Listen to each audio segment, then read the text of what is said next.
Alright, so I'm finally going to do a short video on the new dual wipes that we're going to use for the high def NES kit and how to install them. There is going to be a little bit of modification necessary to the CPU board.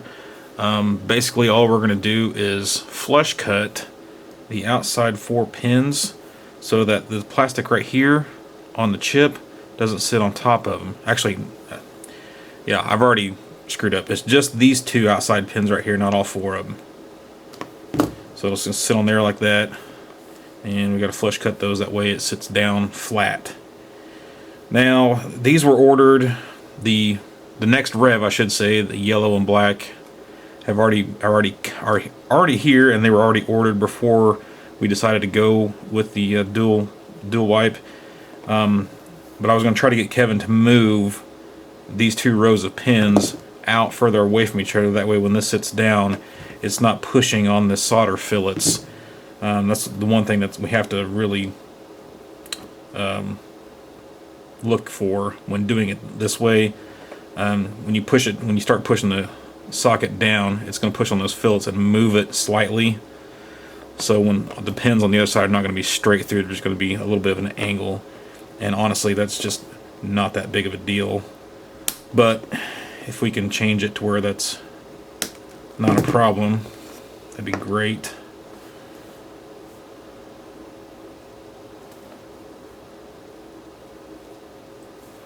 See, if I push it down straight right now, it's just sitting right on top of all of those pins right there. So you got to push it over to make it happen.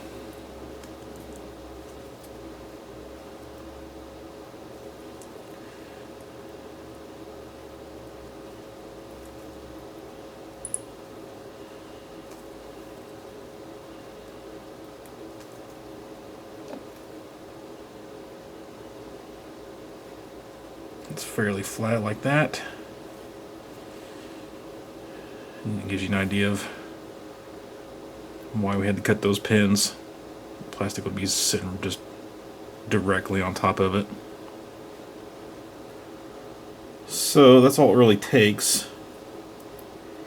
And if you're wondering why we went this route, the dual wipes are better for contact on a regular 40-pin chip versus the round pin that we were using. The red revs were shipped with these round pins, and for some reason the batch that we got a hold of, I don't know who, I can't remember who Kevin ordered them from, but they were a lot looser than all the batches that we had before these, or before the red rev, and we never had problems with them gripping the pins well enough. But for some reason on the red rev it was a huge problem. And basically what I was having people do was insert the chip down into the socket,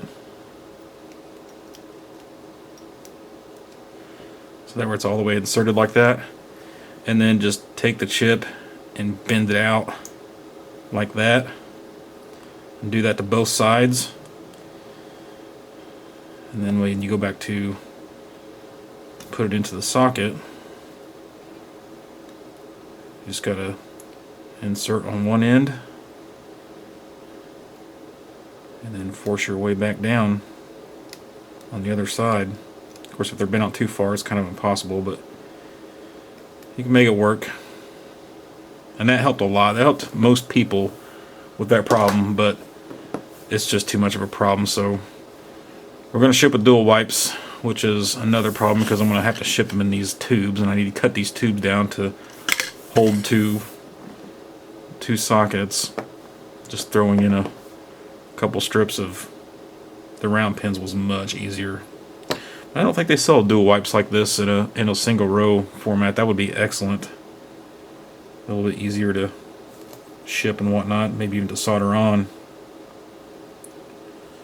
So solder that down and ready for use. Yes, and yes, we're still using the round pins on the motherboard to mate to these. You can see I got a bent one right there.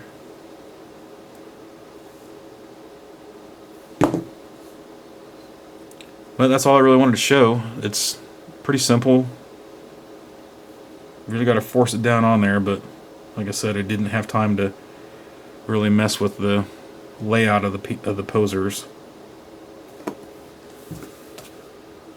So what if you, let's say this is a bad poser, I'm not sure what's wrong with it, but what if you want to switch to dual wipe and you already have these on here? Well, my original thought was just to bridge all the pins with solder and put some heat on it and then just slowly work it out.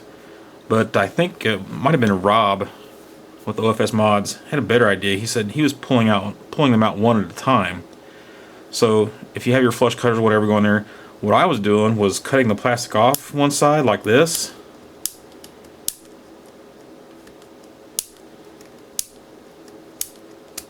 And then I could break it off the other side a lot easier. Yeah, I say that now and it's making a fool of me.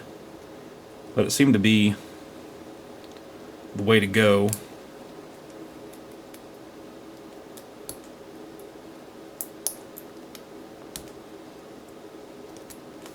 As far as getting these back out.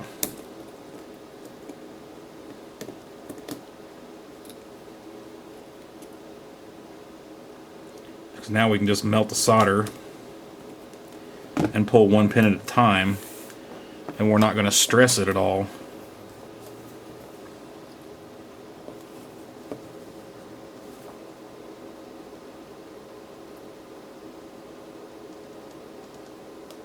Just that easy. Then after you get them all out, you can go back through with your 808 or FR300, whatever you use for desoldering, and sucking the solder out of the hole like that is a lot easier if there's not a big pin in it. And for some reason, sucking solder out with the pin in it, like if I was doing this row down here, it just doesn't seem to get it all out. Maybe the pins are bigger than normal. Well, they are bigger than normal chip pins. They fill more of the hole, or just more heat sucked away, and they're just impossible. You'll end up putting so much heat on there that you'll start lifting the pads on the PCB, and that's not good, and you'll end up ruining it. So that is the recommended way of getting the old round pins off of your poser if you want to swap to dual wipe. That's actually what happened with this one. I did that and they all came out really well. It's ready to solder now.